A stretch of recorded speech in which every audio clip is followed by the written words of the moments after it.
Good evening. Welcome to First Presbyterian Church. Whether you're here in person or joining us online, we're pleased that you're here.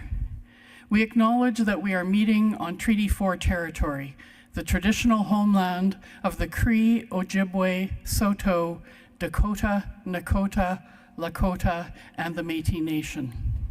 We'd like to extend a special warm welcome to the Reverend Dr. Bob Faris, Moderator of the Presbyterian Church in Canada, who will be sharing his wisdom with us tonight on becoming more welcoming and inclusive as a church.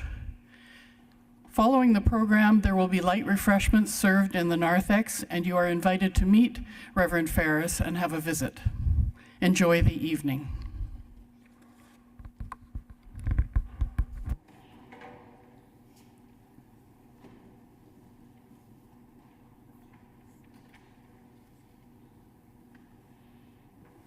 As we gather tonight, there are a few things that are on my mind. So as we open in prayer and song, I invite you to remember the people in Syria and Turkey who are struggling with the devastating earthquake that happened there. I also invite you to remember, if you were on the news this afternoon, you may know that there was a devastating event that happened in Laval near Montreal, where a bus crashed into a daycare. A couple of children were killed, and obviously a huge amount of devastation there. And the third thing I want you to remember in prayer is for one of our own church members. He brings his greetings to you, Yusuf Ferozden. He's back in hospital again, but he's doing okay, and sends his greetings to you and also his request for your prayers. In the name of the Creator who made us, we celebrate the goodness of our lives. In the name of the Christ who came to set us free, we rejoice in our diversity of love and life. In the name of the Spirit who sustains us, we challenge ourselves to grow and to dream. God, in your presence we gather. Be among us now. I invite you to join in singing Spirit, Open My Heart. If you picked up a song sheet, you may want to get the notes from there. It's number 79 in the book if you picked up a book, and the words will come up on the screen.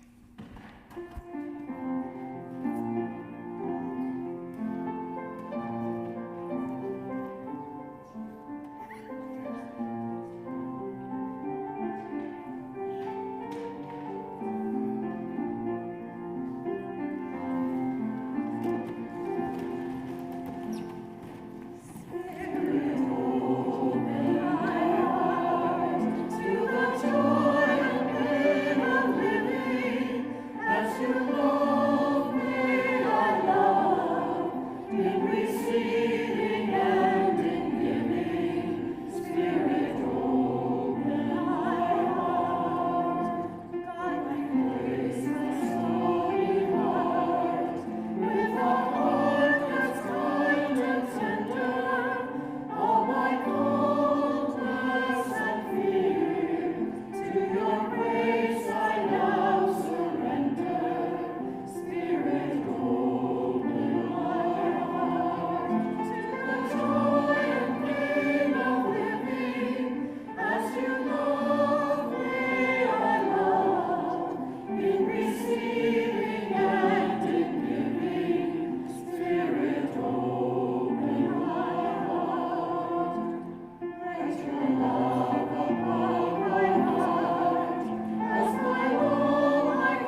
Thank you, Bill, for accompanying us and leading us.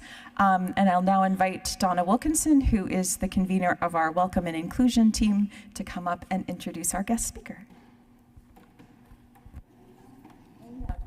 Don't walk away with the mic. Thank you. Good evening. It gives me great pleasure tonight to introduce the Reverend Dr. Robert, most of us know him as Bob Faris, who is a lifelong Presbyterian, who has an ecumenical spirit and openness to the new thing that God is doing. This has included more than 35 years of innovative ministry within the Presbyterian Church that is focused on understanding and working to the improvement of lives and communities negatively affected by social injustice and colonialism. He was raised in Newmarket and Sarnia, and Bob completed his undergraduate studies at Queen's University. Both his parents were elders, and Bob felt called to ordain ministry early in life. His involvement in the Presbyterian Young People Society and Camp Kintail led to his ordination to camping ministry as the first full-time director of Kintail in 1984, and the first ordained minister to camping ministry, which for me is huge. His creative ministry influenced a new generation of leaders and helped set Camp Kintail on a path toward becoming a model of church camping. He is currently the Associate Minister of St. Andrew's Presbyterian Church, King Street in Toronto, and moderator of the 147th General Assembly. And we're so glad that you are here to share your story of life in the church, help us to become more welcoming and inclusive. And I know you're also going to share some stories of your travels as moderator. So welcome, Bob.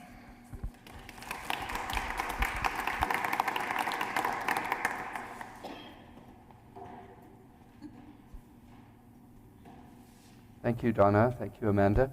It's a real pleasure to be here with you this evening, brothers and sisters and siblings in Christ. I bring you greetings from the General Assembly of the Presbyterian Church in Canada, and also from lots of other Presbyterians that I've met across the country and continue to meet in this year that I'm honored to serve as the moderator of the General Assembly. I have been here once before. I was saying to Amanda that I was here in 1983 as part of a Knox College choir tour, and I think we sang right up here. And people were confused whether I was one of the Farises with 2 R's or someone else, because Michael Faris, if you know that Faris family, was also in the choir, so it made a little confusion. But I've been traveling about a little bit as moderator. I was in Alberta in the fall. I've been in many parts of Ontario and in Montreal. On this trip, I was in Winnipeg and Kenora, and I'm headed to Saskatoon tomorrow, and I'll be at Mistawassis on Sunday morning. If the road is good and the weather is fine, I'll be preaching there. And then flying to Vancouver, and in March I'm headed to Halifax, and I'm going to PEI in May, so I'm getting around most of the country this year. And also I will be going to Taiwan. There's usually at least one international trip that the moderator does to visit partner churches, and I'll be going in the second half of April, and we'll be attending the General Assembly of the Presbyterian Church in Taiwan. It will be the first time they're meeting in person since the COVID pandemic began. And I look forward to meeting with Presbyterians and others in Taiwan. And I'm very fortunate to be able to be traveling with a group of about 8 people, representatives of the Presbyterian Church from across the country, and a whole diversity of peoples, so that we can have some more diverse and interesting conversations with folks in Taiwan. I'd ask you to keep them in your prayers too as we prepare for that trip, and the conversations that we'll have and the threats that they're under at the current time from China. It's not an easy time for Taiwan, And we've been in partnership with the Presbyterian Church there for many, many years and hold them very dearly as a part of our family. So please keep them in your prayers. I've really had two foci for my year as moderator. One on the continued inclusion of LGBTQI people within the Presbyterian Church in Canada, and how we live out the decisions that have been made by the General Assembly in the last few years. And I'll speak more to that a little bit later. The other foci is around our relationship with Indigenous peoples and truth-telling and potential reconciliation. But I think the focus is still on truth-telling in terms of our long-standing relationship, and particularly around the residential schools and other schools, industrial schools, I found out today with a wonderful introduction to the Regina Indian Industrial School. But what that means to live out the confession we made to Indigenous peoples in 1994, it's a long time ago now, and particularly in light of the recovery of graves and of anomalies in many different places now, but beginning with Kamloops. What does that mean for our relationship with Indigenous peoples, and what that journey will be together? I was very privileged to be in Kenora on Monday at the first site, the first location of the Cecilia Jeffreys School, which was not close to Kenora where the second building was, but rather out on an island on Shoal Lake. And we were invited to be there with 3 different communities who all live around Shoal Lake, and that where the school is kind of the meeting place of all 3 communities. So all 3 were there. We're working on the returning of that land into Indigenous stewardship. And that process has been going on for a while. These things take some time, but they're very hopeful that that will happen very soon, and our church is as well. It was a very moving experience for me to be there. It was the first time, I think, that a moderator had been at that particular site. They raised a flag when we arrived, an Every Child Matters flag. There is a sign up, and there's a plaque at where the foundation of the old school is. We heard there were prayers said, and a water ceremony, and an offering of tobacco. And we heard stories from residential school survivors, which were, as always, deeply moving and hard to hear, and that our church was responsible for that. And we returned from there to a community center. We went across an ice road. It was the first time I've ever been on an ice road. But back to the mainland and to the community center. And I presented the confession, the 1994 confession, to the folks who had gathered. It was the first time that they had heard it. And it was quite emotional for me to read it, but what was more powerful was the response, and rightly so, a very hard response, I'll say, that in the first place asked, why are we just hearing this now? It was a very good question. But also that in this present moment, at least, many of the people in that room didn't want anything to do with us, with our church, with me as the moderator. They wanted to be finished. with that because of the pain that their community has gone through. And it was good for me to be there and to hear those words and to be made aware again that this process is ongoing and that it will take generations, and that in this current time with the discovery or recovery of graves and anomalies, we're in a whole new phase of truth-telling. And I think our church needs to be aware of that. We need to own that. I've written a couple of articles in the Presbyterian Connections, and there'll be another article coming out soon, which I hope you'll be able to read, which is also a reflection on the relationship with Indigenous people, but more in a poetic or reflective form. And I'll continue in that. When I was in Alberta, I was privileged to meet in a circle with elders and others around the returning of the Manitou stone to Indigenous stewardship is the word I'm looking for, and what that means and the relation for the church. It wasn't our church that was directly involved there, but it was quite incredible to hear that the stone was basically stolen was the language that was used, and has been in museums ever since.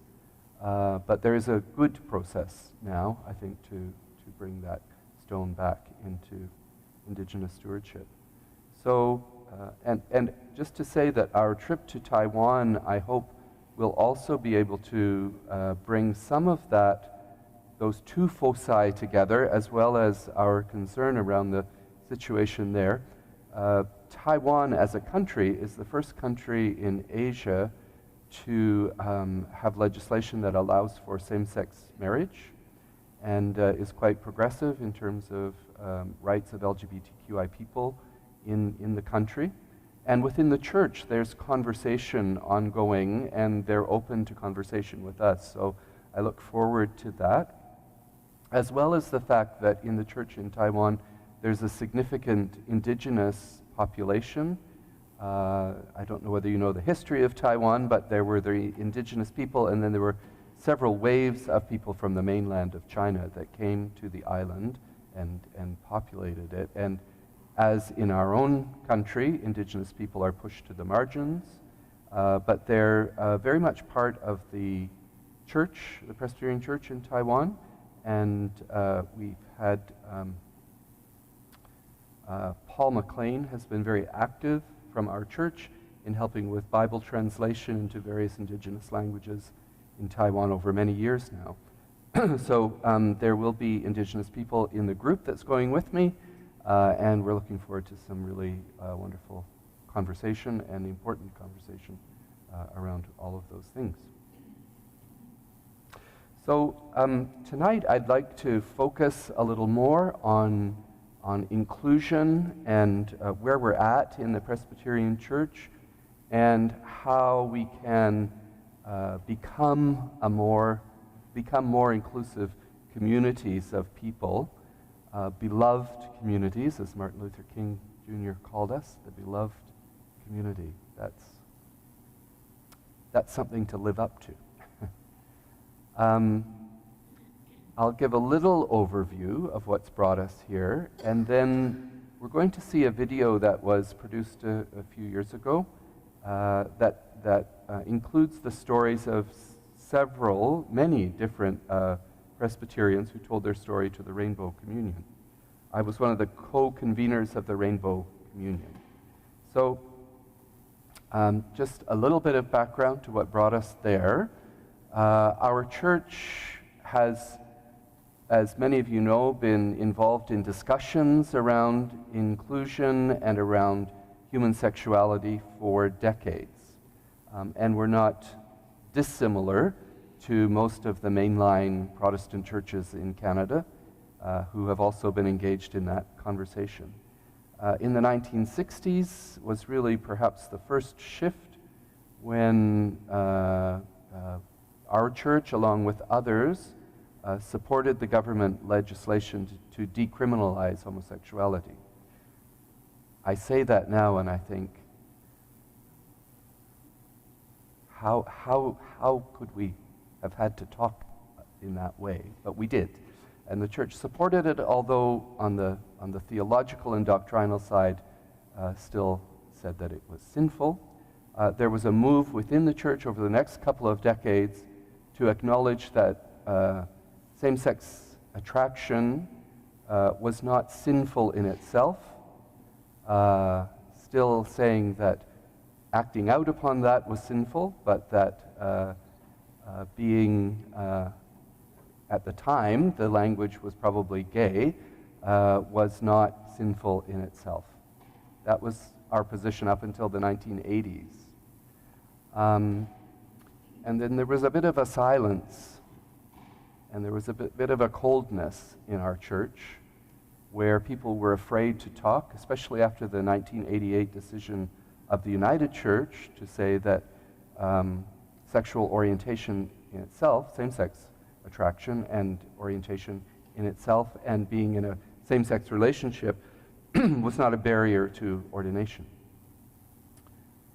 It wasn't until the 2000s, really, that there were overtures that began to say, our church needs to move, we need to be in a different place. Now that's a long time. I'm a gay man, and I lived through that. And I lived through being in the closet in the church for decades, while feeling a very strong call to ministry, and feeling that I had gifts for ministry, but I couldn't be my authentic self in the church fully. And part of what led me perhaps into not only camping ministry, but also the things that weren't mentioned in the bio, working in Mozambique in southern Africa. I taught in a theological college there, and I worked in 2 different national ecumenical organizations in Canada. I felt a lot safer there than I did in congregational ministry in the Presbyterian Church. Being in congregational ministry would have made me much more vulnerable, much more visible, and that was a frightening prospect for me. So I don't regret at all any of the things that I've done in my life and ministry. They've been wonderful and I think creative and a good place for me to be. But that's part of my journey, and why it wasn't until 12 years ago that I took a call into congregational ministry at St. Andrew's King Street in Toronto. So we moved both doctrinally, and there were many, many debates within the Committee on Church Doctrine and in other parts of the church. You've probably received study guides of various sorts here. But we also decided that we would move to a more pastoral response.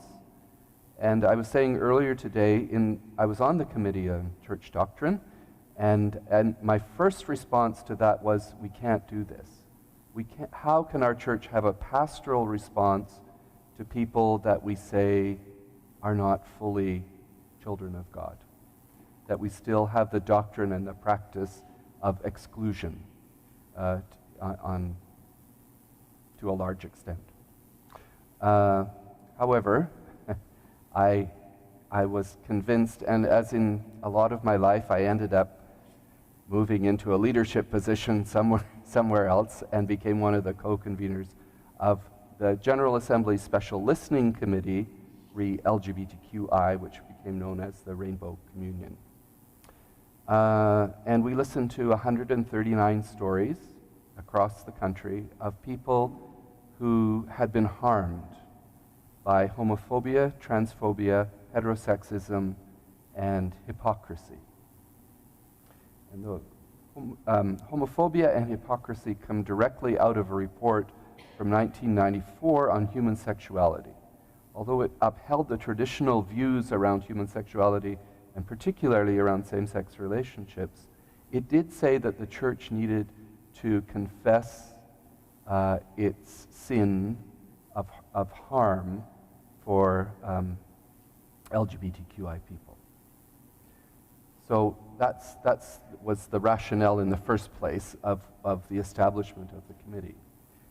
Then we listened to the stories. And what you're going to hear tonight is, and see, is a video and the stories of some of those folks. My own story is included in this. And the video is actors who are reading the stories from the transcripts that we had, and these were all checked out with people who told their stories. We were very, very careful about confidentiality, and we realized that in many ways we were asking people to out themselves in order to be part of this process. But everyone had agreed that their story could be shared like this. So we'll see that video, and then I'll talk a little more, and then we'll talk about the confession, which I hope you received a copy of. It looks like that. If you didn't, you can grab it. But and some of the recommendations, and what the implications of that are for our church communities and congregations to be more inclusive. So let's take a look at the video.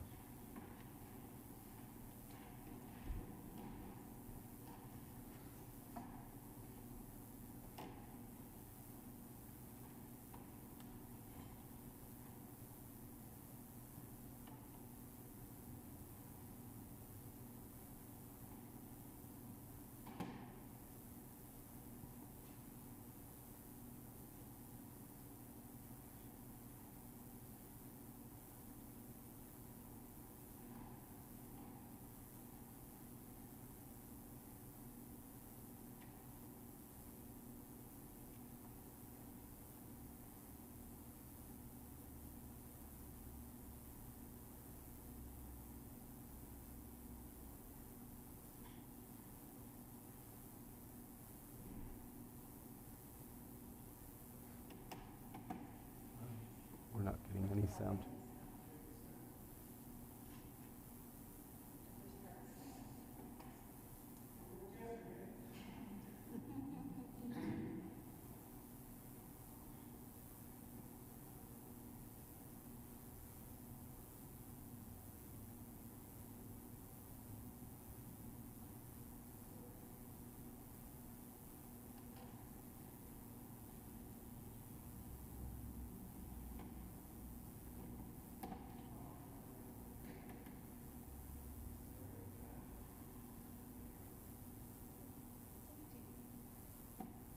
If anyone's sitting too far back to see the words because they're fairly small, feel free to come forward.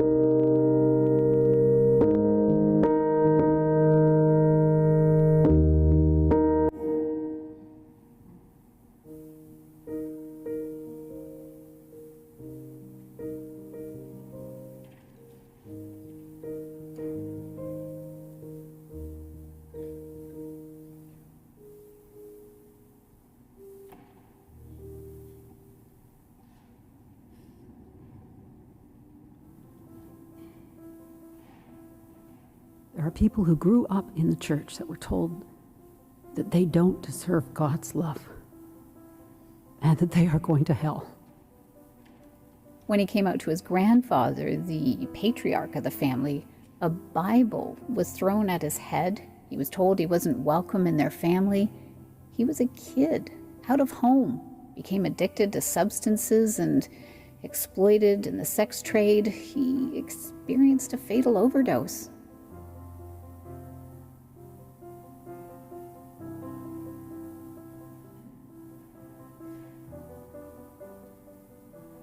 The church did harm to me as an LGBT person.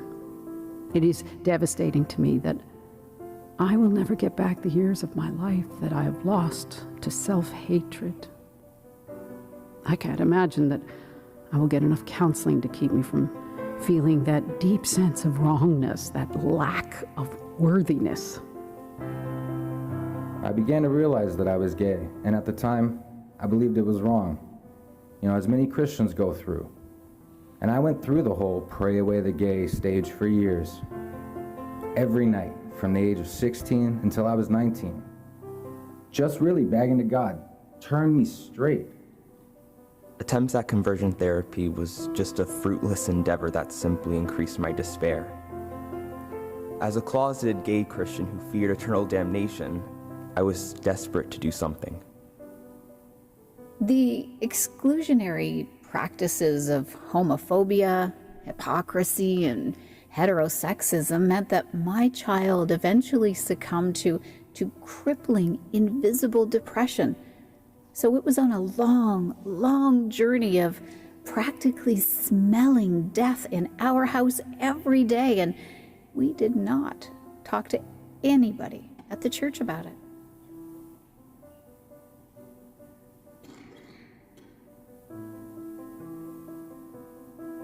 I was relationally isolated. I was so afraid of being found out that I closed myself off to everyone. No friendships with men or women. So I just totally shut myself down. And eventually I found myself to be sort of a dead person emotionally. I was not a nice person. Well, that way, no one would want to be close to me. To be anything other than straight in the church is to be constantly engaged in a battle to put away false guilt and shame. It is to feel less than whole, just to hear the subtle and covert messages of hatred and rejection all the time. It's to live a nightmare each and every day, and it never ends. It's to live in constant fear and vigilance, with stress and trauma being the norm. I feel as though I abandon my God if I leave, but if I stay, I feel as if I abandon myself.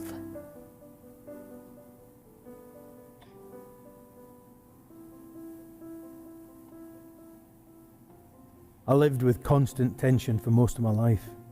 I was a closeted gay minister, married, a parent, underwent so-called conversion therapy, depression, and contemplated suicide. I saw that my only two options were to kill myself or run away. There are kids who have killed themselves, and they are part of the PCC, and we're gay. We are very sinful in that we are complicit in their deaths. It turned out that one of the members of the congregation who had mysteriously disappeared had committed suicide. He'd come out to his minister. His minister had told him that he was a severe sinner and that God would heal him, and advised him to get married to a woman who had 2 children. So he married her. After he read the 1994 report, he wrote a note and he committed suicide.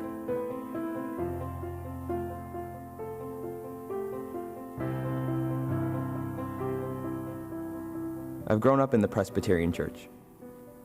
Sometimes I get the sense that when people discuss this issue, they think that gay people are outside the church and are criticizing the church. I think it's important for people in our church to realize that there are gay people in the church who have grown up in the church. It's in my blood and my bones to be Presbyterian. My grandparents and my parents were elders in the church. My father was the clerk of session. My mother ran the WMS. So when people tell me, just go and join the United Church, I say, no, that's not who I am. The Presbyterian Church has been my church, my community, where my family has been connected for all these years.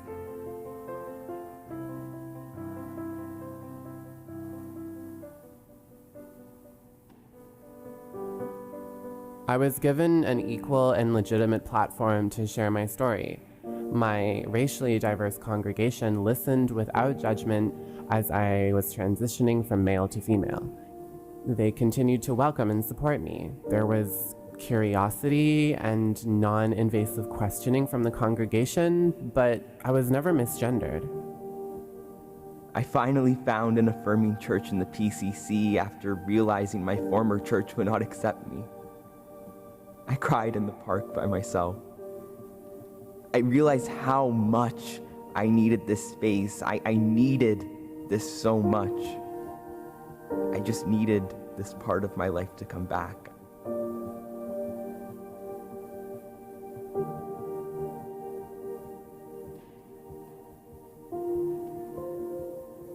It has suddenly occurred to me that queerness has shaped my ministry to be gentler, not judgmental. Being queer is a gift, a way to see the world. I've had some really great experiences ever since coming out in church spaces. It has given other people space. People corral me to ask, "How's your partner?" Or, "My sister's gay." People keep asking questions. I'm thinking to myself, I know what's going on here. People are looking for that safe person to talk to and disclose their story. It's amazing how you become that safe person for others by living your life honestly.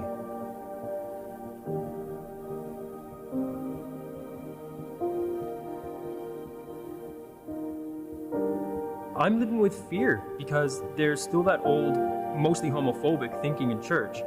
You don't even know who you can tell. I don't want it to stop my dream of getting ordained and helping people and becoming a missionary. I have to live a double life and be careful. It was several decades ago that I made my decision to proceed towards the ministry of Word and Sacraments. If I'd have known then what I know now, I would have never have done it. I'd have looked for some other line of work rather than live a life of forced celibacy. As an ordained person working in the church, I'm always feeling the pressure to stay silent about my kid who identifies as LGBTQI. I keep asking myself, how can I support my kid through university if I can't stay employed? I have to keep my mouth shut.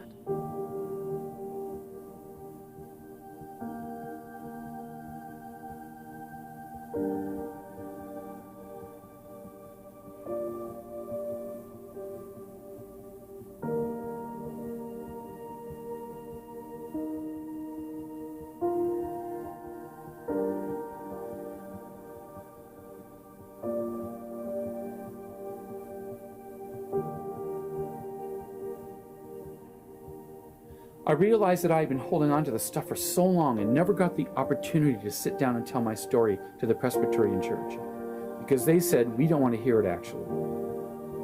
That was, for me, the biggest sin done to me by the Presbyterian Church in Canada.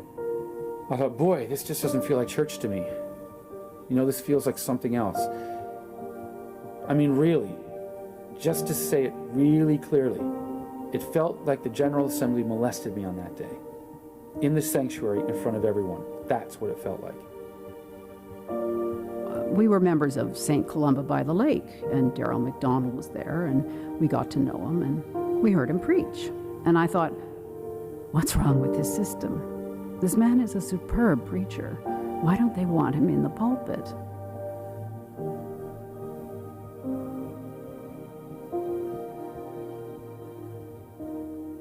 I worried for my Korean parents. If it gets out that their child is gay, they would believe that they raised something shameful. That shame is intergenerational and not just born on the shoulders of the gay child.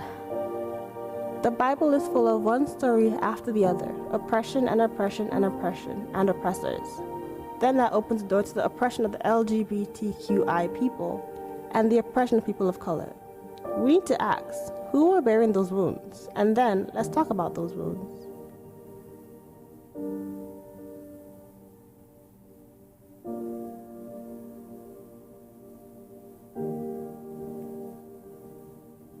As a bisexual, the biggest issue I encounter is those who won't believe that I can be monogamous. Now that my physical transitioning is happening, I'm being told that being trans is a mental illness. People don't realize the mental anguish, harm, and pain I experienced prior to transitioning. I feel disempowered, shamed, and stifled by pervasive, subtle transphobia. I came to the point of potential suicide or to transition. I could not pretend I was cisgender any longer. My different development, as well as my general appearance and the way I spoke and acted, made me a target of some serious bullying. Over time, I learned to hide my secrets and try not to stand out. I tried to play the role of a typical young man, though I felt deep down that I wasn't. I learned not to look at that part of myself, to hate my chest and the other features known pretty well only to me of an intersex person.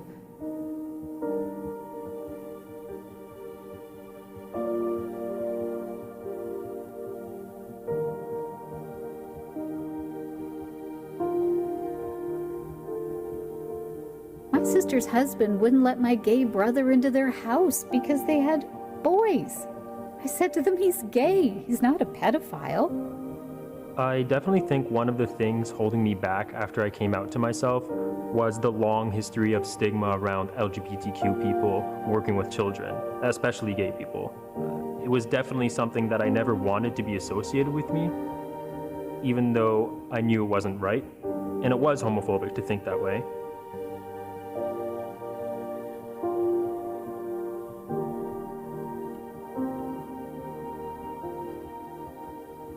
At one General Assembly, a listening table, some people became really hostile and manipulative. One explained to me that you won't be a PCC minister anymore and have no pension. And that was just because I expressed affirming views. Our daughter is so angry at the way the church has treated her LGBTQI sibling. She will not come back to the church. And she doesn't understand why we continue to attend.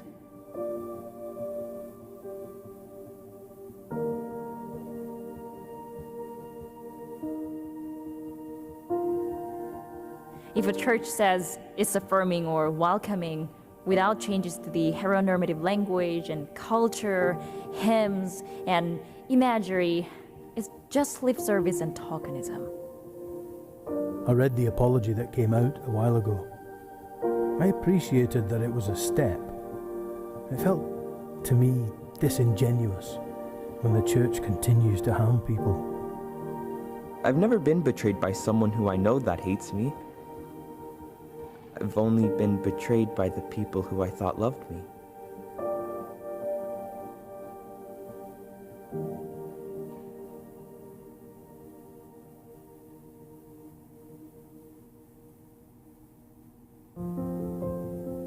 There are examples where the church has been oppressive with respect to race and gender throughout history, but there are also examples where the church has repented for these actions. It is possible. For healing to truly happen, we must listen to the voices of LGBTQI people in the PCC and continue to create spaces where we can say, we want to hear your story and you are not going to be punished for it. In its repentance from homophobia, transphobia, heterosexism, and the hypocrisy, it is important for the church to name and to address the harm that's been done to people who identify as LGBTQI and others. It is important to mention LGBTQI people in public discourse and in prayers. Remove the fear of saying the actual words out loud. Lesbian, gay, bisexual, transgender, queer, and intersex. I hope that one day congregations will have the knowledge and resources to adequately support people who are questioning their sexuality or gender. I was at my first Pride and I was standing there and I saw the Presbyterian Pride people walking by and I called out to my minister. She came over to the rails and gave me a hug. The biggest turning point in my entire life, I think, was that hug from my minister.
I need to take a moment. I haven't seen that for a while.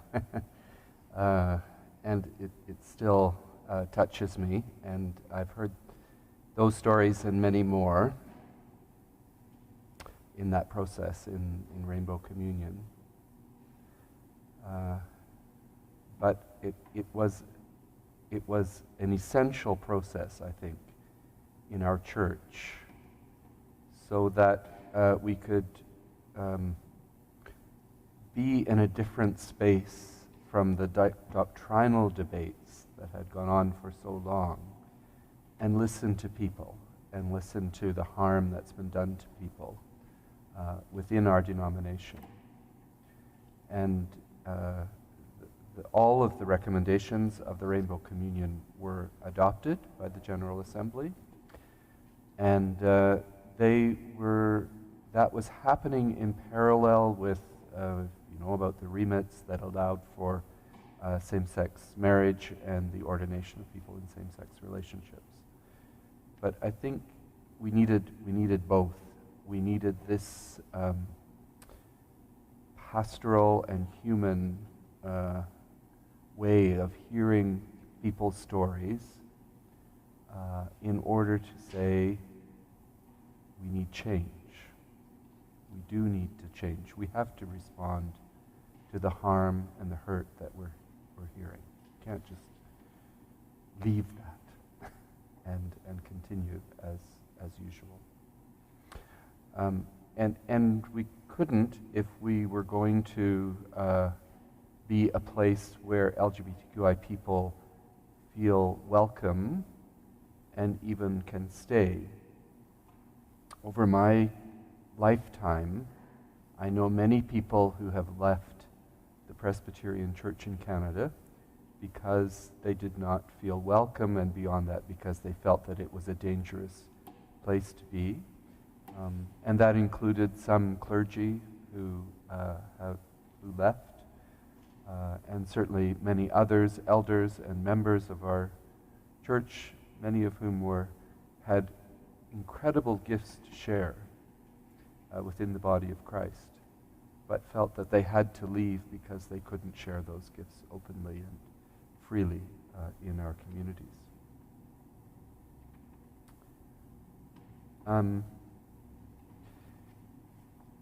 I think there are many things within the video that are clues or cues toward what it means to be a more welcoming and inclusive church.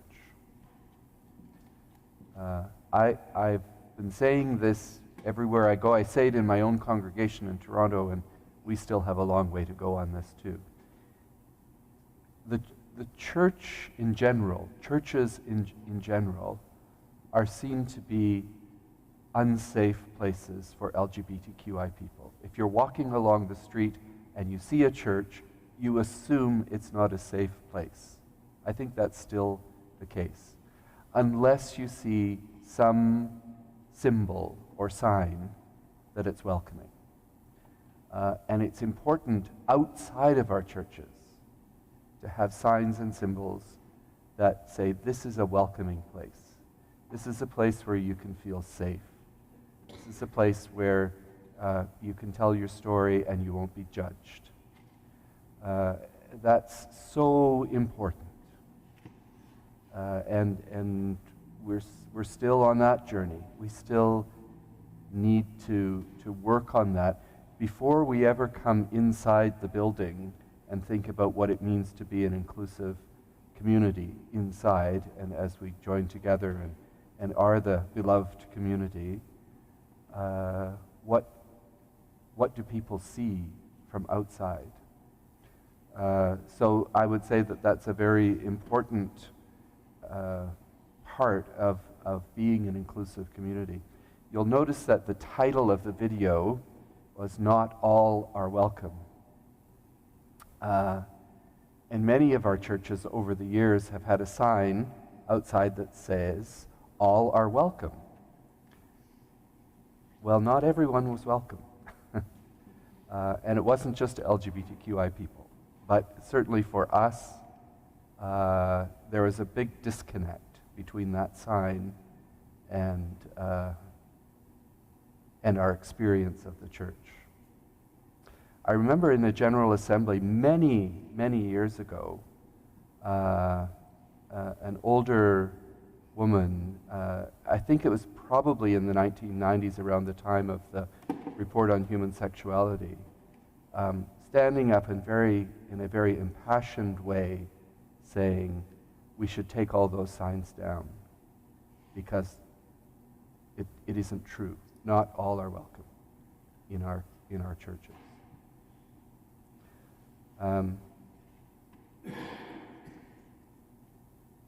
So that's one big piece, I think, that we need to work on. But then when you come inside, what does it mean to be a welcoming space? And I think that's like for all people, you need to see yourself represented in some way in the space. What's on the walls? What's in the pews? What language is used in the liturgy, in the prayers, in the hymns? Some of our hymns, and it's not just LGBTQI inclusion, are a very exclusive kind of theology that's there. Some of the most beloved hymns, too. But changing language in worship is important. And as we know, changing anything in worship in a Presbyterian church, or just about any church, is a hard slog. It's a really hard thing to do because we're used to the way that things have been and the language that's been used, and that's how we've done it for all these years. And why would we need to change that? And the answer is because it excludes people. It excludes people.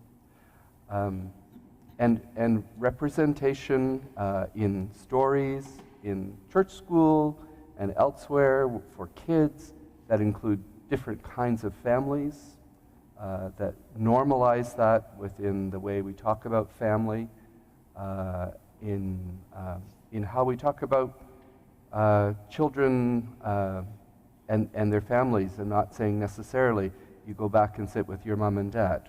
As something as simple as that, to say to go back and sit with those you came with, or people from your family, or your caregivers, or whoever, makes that feel normal for everybody. You're going back to the people who care about you and brought you here.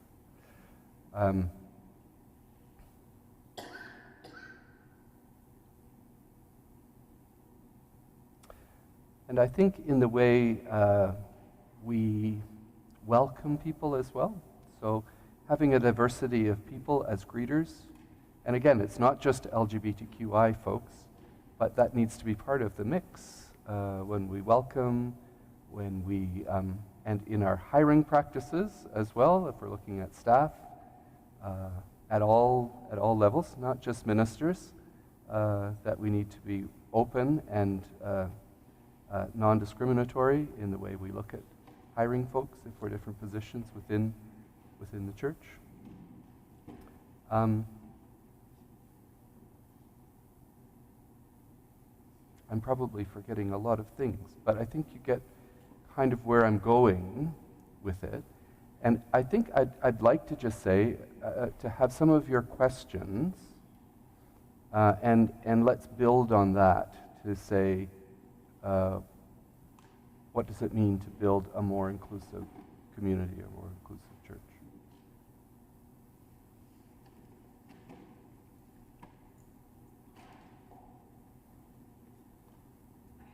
Phone. It's on now. So if anyone has a question, I can bring the microphone to you so you can ask your question. If there's anyone online who has a question they would like to send in, you can text it to, I sent this out in the email so you might know, 306-580-8095. And if anyone in the building wants to text a question because you don't want to say it out loud, that would work too. I would still read it. So yeah. Anyone want to start us off?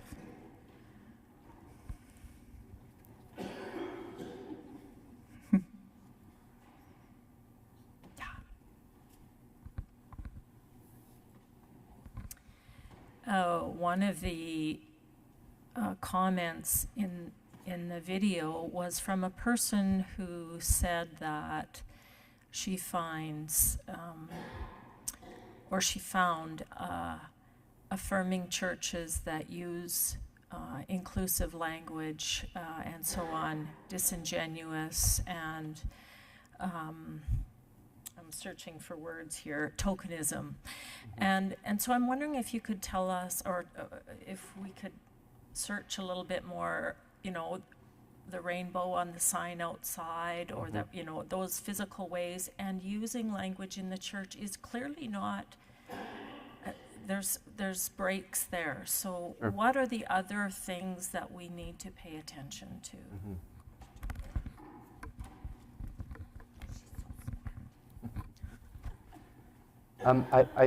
If I recall the piece in the video, I think the person was talking about the apology or the repentance that had been made, and that was made by the moderator, and that was prior to the Rainbow Communion report. So I'm not saying that's, I'm not discounting it, but that's just the context in which that was said. And that was my experience. We have a group at St. Andrews called the St. Andrews Gay Association that's been around since the late 1970s. I was really happy to bring that apology from the moderator, it was Peter Bush at the time, to bring copies of it for folks in that group. And that was exactly the response. I don't think the clip is from one of them, but it was, this looks very good. These words are very nice, but what does it mean and how is it lived out? And there's so much, there has been so much harm done and so many years of harm. And I'm hearing in my head right now the man in Kenora the other day who said exactly the same thing about the Confession to Indigenous People.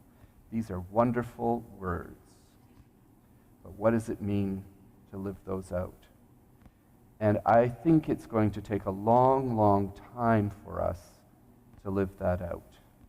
And it will take a long time for LGBTQI2S people to feel safe and comfortable in the church. And I think that's because all of this comes through relationship. It comes through learning to trust. That trust has to be built after years of mistrust and fear. And maybe we need to be prepared to hear in the church from LGBTQI2S folks, I don't trust you. And I don't see myself represented here. And they may leave because they don't feel that. How do we hear that, and then how do we respond to that honestly without just feeling, oh, you know, we'll just continue on because we're okay. They were just too sensitive or something. But I think we need to hear that and build on that and build relationships. It was interesting, I think in the video, what I was hearing was we need places where stories can be told. And that was, again, our experience with Rainbow Communion was taking the time to create the space that felt safe for people to tell their stories. And again, that takes time. It's not overnight that happens. You know, maybe it means if there's someone who feels comfortable to tell their story, to have a, I don't know what you call it here, a meet and greet or a forum or some kind of space where the person feels safe and can tell their story. But that's probably down the road a bit, you know.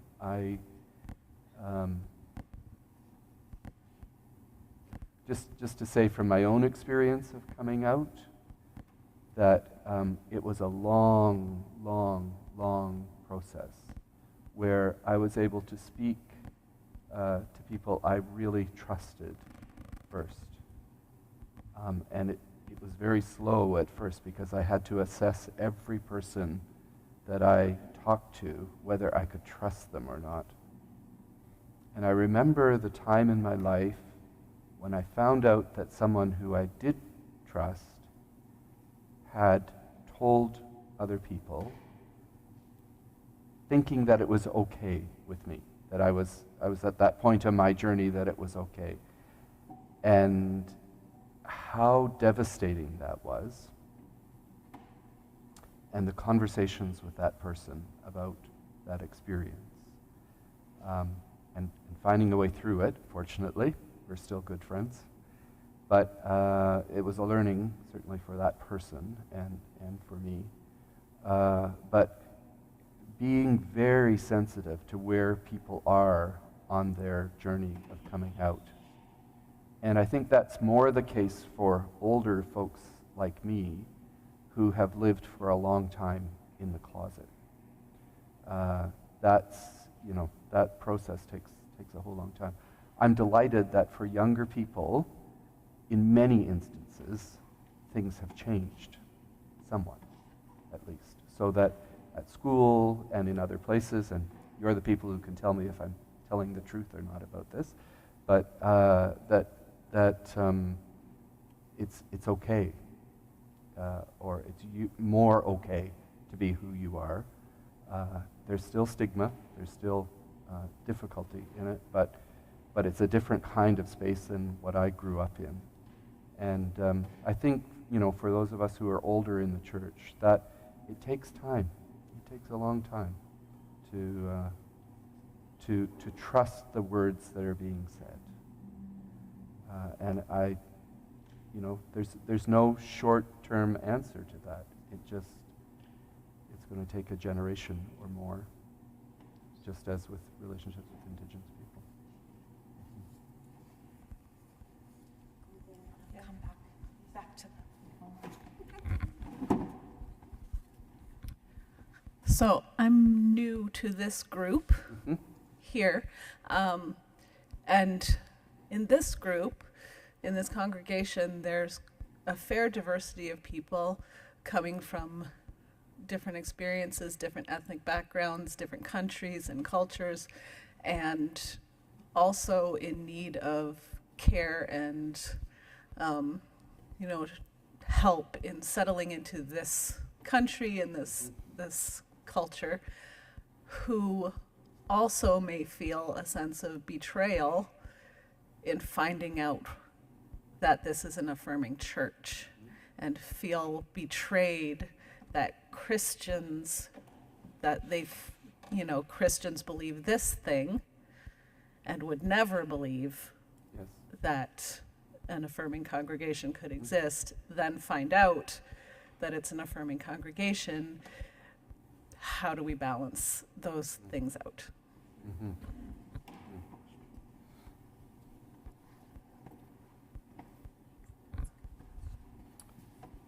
Yeah.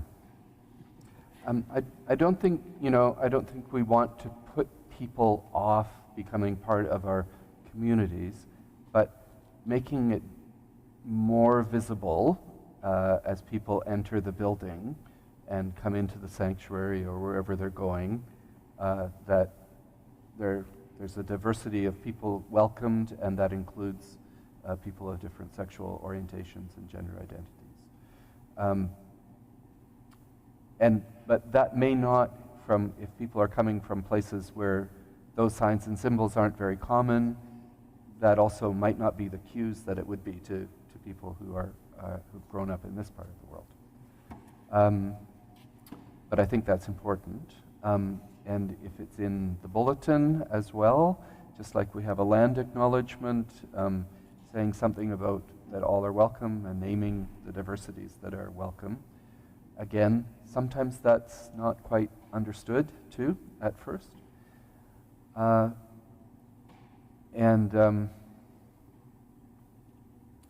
think being honest and having that conversation is the first step. I think we've gone through some time where congregations might have felt fairly open and welcoming to LGBTQI people, but they didn't want to scare others, and that maybe newcomers and maybe others of a different perspective, so weren't very open or honest about that. I think we have to recognize that there may be some people who just do not feel that they feel at home if everybody's welcome. And that's a really hard dilemma, and it's what we're facing in our denomination as well. Because the remits that I was talking about allow for people to have liberty of allow for congregations to have liberty of conscience around whether same-sex marriages are celebrated or not in those congregations, and whether or not ministers and representative elders from presbyteries, if you know anything about the polity of the Presbyterian Church, have to participate in ordinations and inductions of ministers and elders who may be in same-sex relationships. So they can stay away if they wish. Doesn't mean they don't have to work with people who are ordained, but it means they can express their liberty of conscience in that way.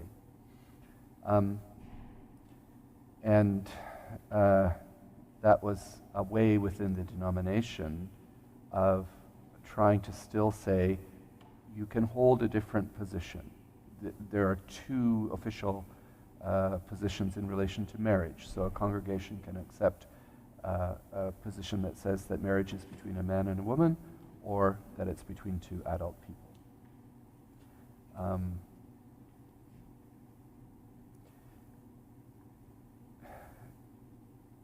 That's part of what's happened in our denomination.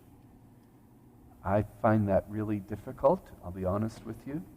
And when that happened, and that was the way that we decided we would move forward, I was very angry because it still puts us into a second-class position, and it allows people to judge us for who we are as to whether they want to accept us or not. But that's where we're at. And I find in my own ministry and in our congregation, we have lots of people coming from different parts of the world and from different denominations as well into our congregation who may have a different position and perspective. I want to say people are welcome, and as long as they're not harming another person, of course, they're welcome. But what I've learned is that I have to be honest and speak my truth, and I hope that others would as well. That my experience of the gospel is that God's grace is extended to me as a beloved child of God, as a gay man. I can't deny that. I can't say that's not true because that's my experience. And that means that some people will not stay. Some people will leave. And that's hard when we're talking about being inclusive. It's a huge dilemma, and it's not only in our denomination and in our congregations, it's everywhere in the church. But again, I think it's a long journey. We have to be honest and say who we are and what we believe. I'm gonna pass the microphone to Joe in a second, but I loved your question, Carrie. And one of the first things that came to mind was the experience of bringing people through the process of coming to join our community when they get to the stage of wanting to take like a membership class and make it official and all that kind of thing. And I remember having that kind of, I wonder how everyone's going to react to where the church is at. And as we've walked through the process in the national church, it's always been a different stage. And so the last time we went through that process, it was at the stage where the remits have been passed. And so we're in kind of a different point. And I remember thinking, I wonder if everyone here from a variety of places around the world, how they're going to feel about this. But I was remarkably surprised by being honest and it being okay. I don't know, I don't think that everybody was on the same page, but they were okay to live with those who were on a different page and still wanted to be part of our community. And it was one of those, I'm a little nervous about this, but it was okay. Yeah. Thank you. Bob, I just wanted to touch back on your, that it's going to be a long process. One, I have been impatient with change in the church that takes time for a long time. Quit laughing, those of you who know. But I worry about young people who have experienced places, camping situations, camping ministry, conferences, different opportunities where they have felt safe and they have been within a accepting community, and the disconnect between those communities and their home communities of faith. And I worry that the long journey those young people will be not a part of our witness. Yeah.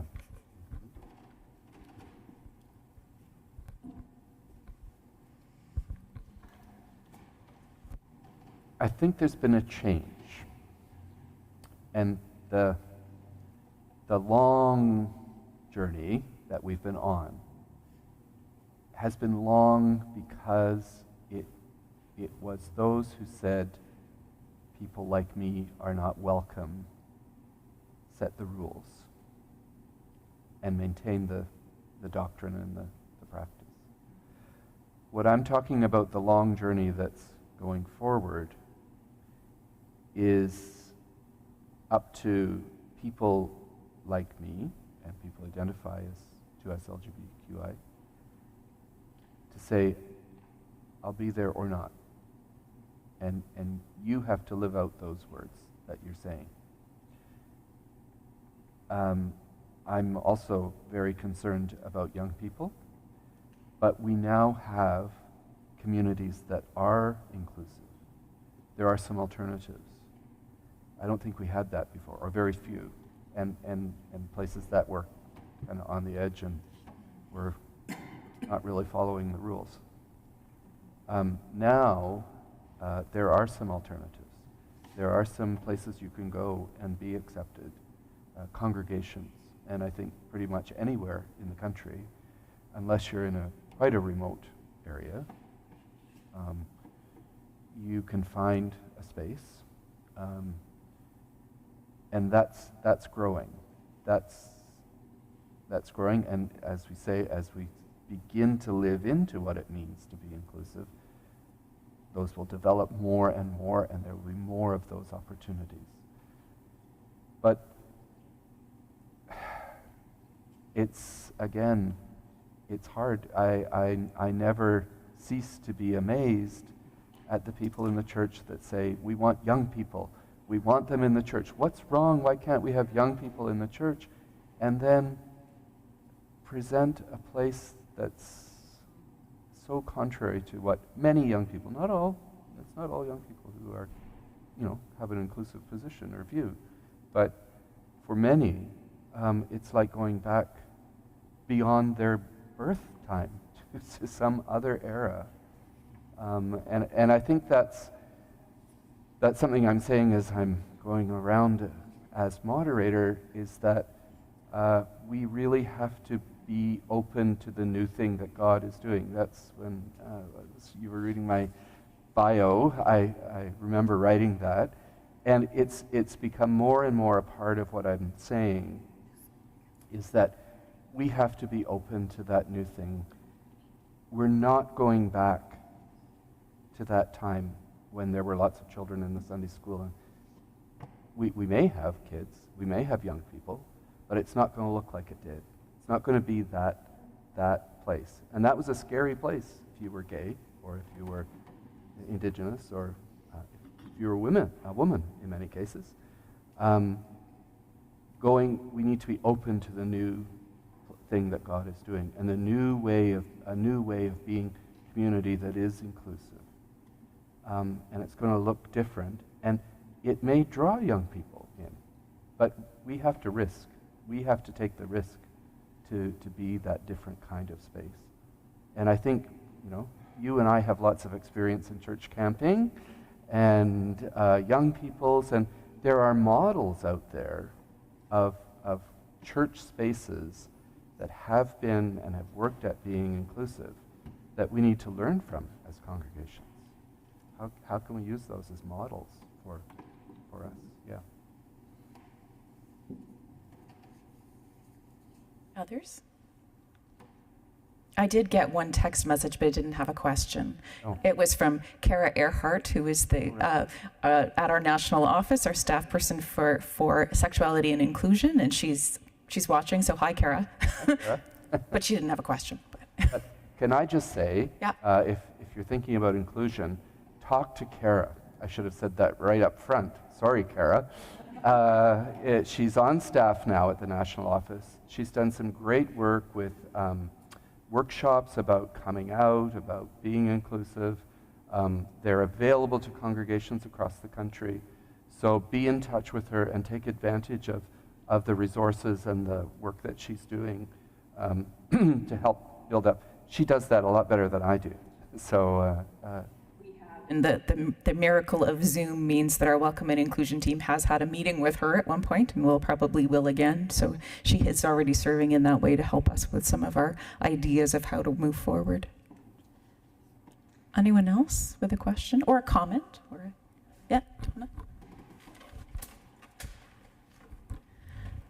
Bob, just because I know you have done this before with your congregation in Toronto, First Presbyterian Church has just passed that we will march as a church in the Pride Parade on June 10th. Sue has given me lots of resources and stuff, but I was just wondering if you have any advice for us or things we should know as we prepare to take part in that. Mm-hmm. Well, do it and be wild and crazy. Presbyterians are noted to be wild and crazy. I've been marching in the parade in Toronto for a number of years now, and we've had placards and a big banner that says, God's love includes everyone. And that's been a really incredible witness to be carrying those. All of the clergy who wear collars and various other forms of dress, but we're all wearing collars at least to identify ourselves as clergy. And that's really important, I think. Take the time to say hello to people as you're walking along. And I said I think it was after the first Pride Parade I was in with the Presbyterian group. I'd been in the parade before with other folks, but as a Presbyterian, I said this was the most important sermon I've ever preached in my life, was to walk in the Pride Parade. Because I saw people who would look at the sign and just kind of look and be amazed that the church was there with that message that God's love includes everyone. Because there were church people there with a different message, usually at the end of the route. But that's what we were saying. And that there were ministers there, and they probably thought many of us were priests, if they were Roman Catholic,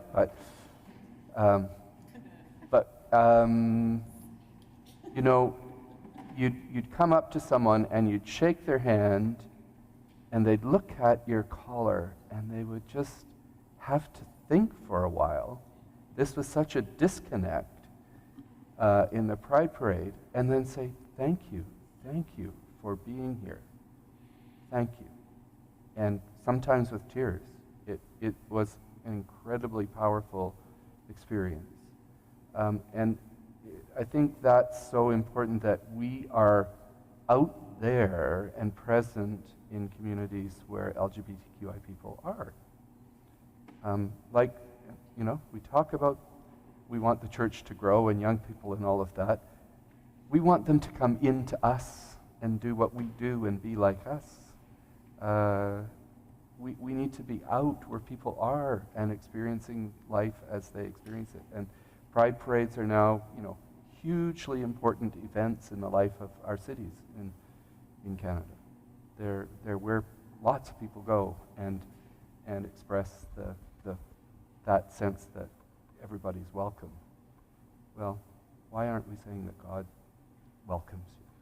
God's love is here, and you're welcome to be with us, or not, if you choose not to be, but that's the message that we're carrying.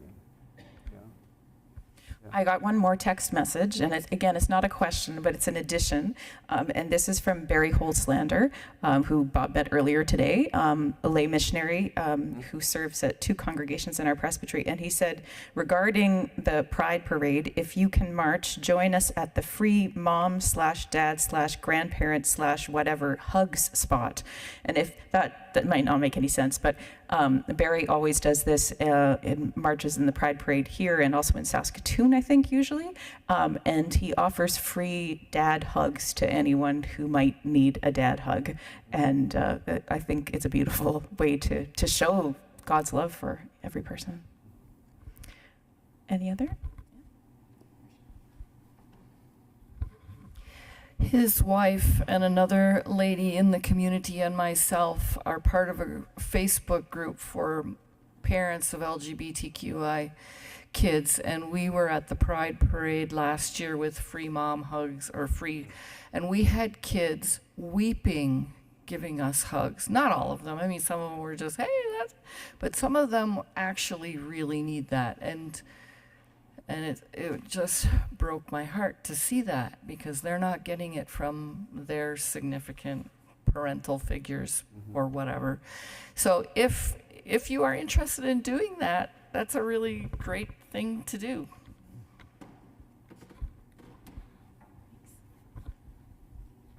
Anyone else? I don't really have a question, just something that all my life, most of my life, I've been involved in the theater community. And the theater community is a very warm, embracing community of all people. It's safe. And I just want that to be what we are, That's and that's why I love being a Presbyterian, because at this point in my life, this is a very embracing congregation. So I just want that for us to continue.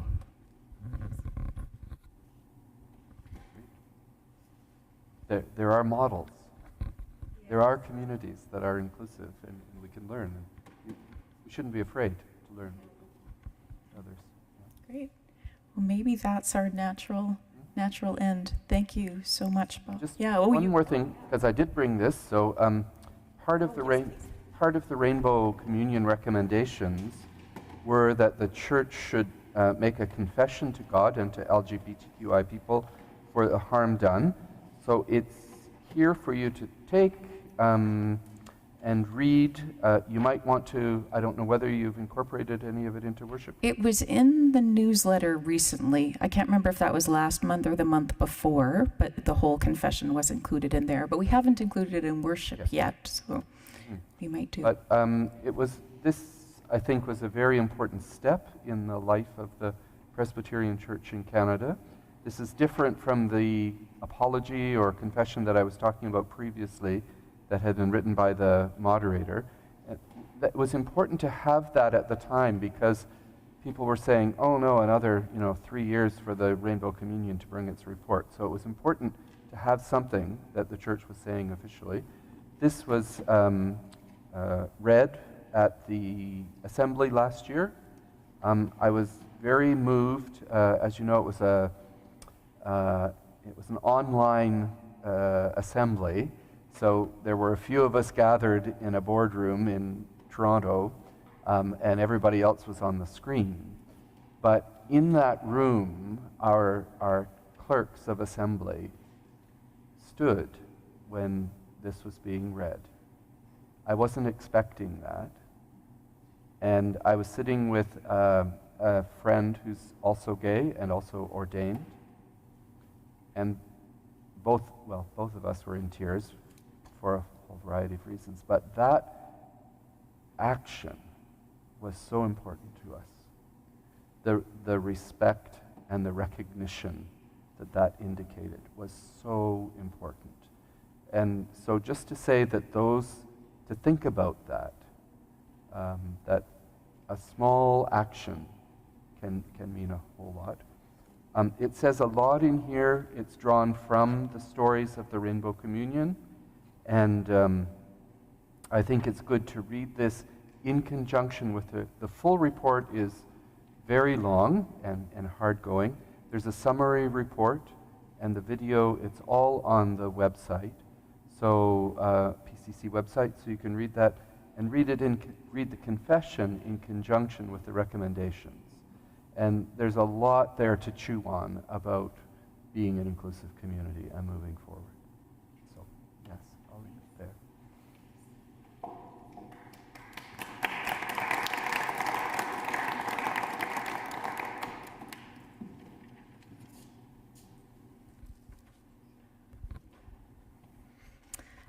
Bob, I'll get you to come back up. You have to come stand beside me.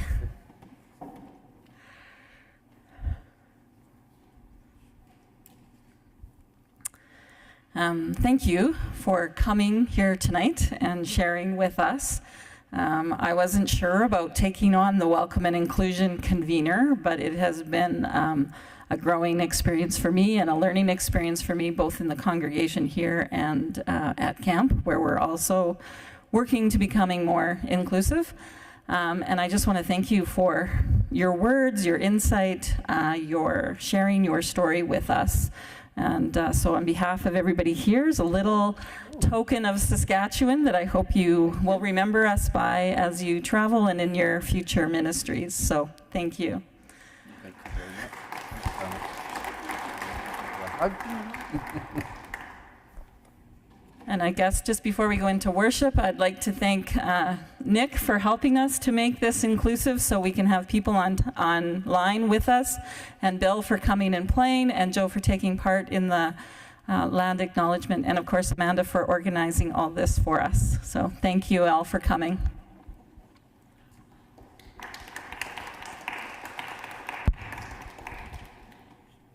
We have a couple more people to come up and help us with our closing litany. Graham and Tammy.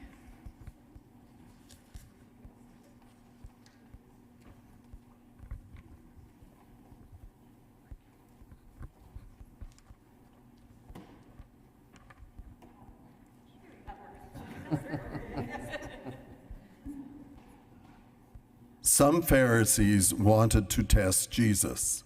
So they came up to him and asked if it was right for a man to divorce his wife. Jesus asked them, "What does the law of Moses say about that?" They answered, "Moses allows a man to write out divorce papers and send his wife away. We will send no one away." Some people brought their children to Jesus so that he could bless them by placing his hands on them. But his disciples told the people to stop bothering him. We will send no one away. In those days when there was a very great multitude and they had nothing to eat, Jesus called his disciples to himself and said to them, "I have compassion on the multitude because they have stayed with me now for 3 days and having nothing to eat. If I send them away fasting to their home, they will faint on the way, for some of them have come a long way. We will send no one away." And a Canaanite woman from that region came out and began to cry out, saying, "Have mercy on me, Lord, Son of David. My daughter is cruelly demon-possessed." But he did not answer her a word. And his disciples came and implored him, saying, "Send her away because she keeps shouting at us." We will send no one away.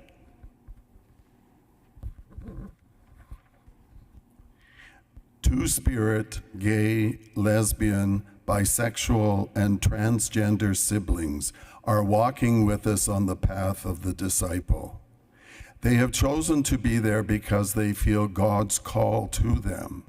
Some have struggled throughout their lives with questions and uncertainties about their identity, their acceptability, their status as children of God. Some have dared to tell their story, resulting at times in warm acceptance and at other times in cold rejection. Some have come to understand that God loves them unconditionally and embraces them as valued members of the human family. Others are not so sure. As a communion of faith, we value diversity and want to learn to celebrate these differences as intentional acts of God's creation. In that the realm of God includes all persons, we want to welcome and include all persons, including persons of all sexual orientation, gender identities, and family units in the full life of the community. We will send no one away.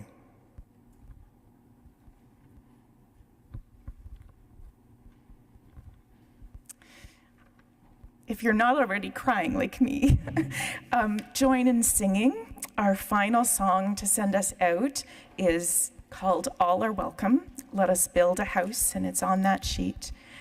So I'll invite us to stand together and sing, and then do stay. It's 9 o'clock, so you can stay a little later, have some refreshments following, and share in some more conversation.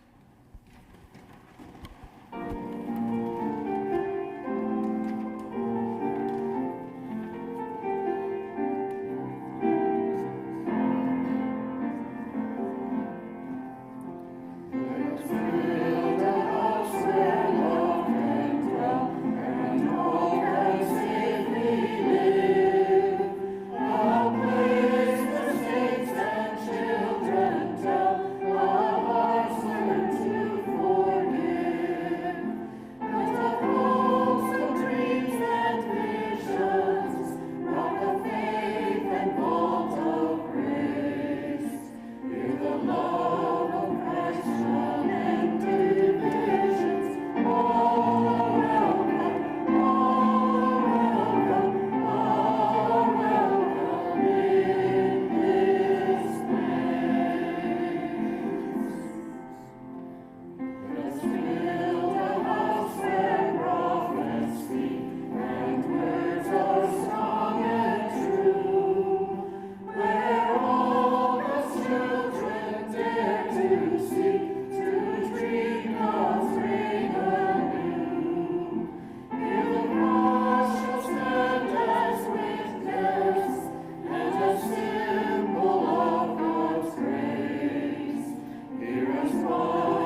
for being here tonight, those in the room and those online as well. And may you go with God's blessing, knowing that you are welcome here. Amen.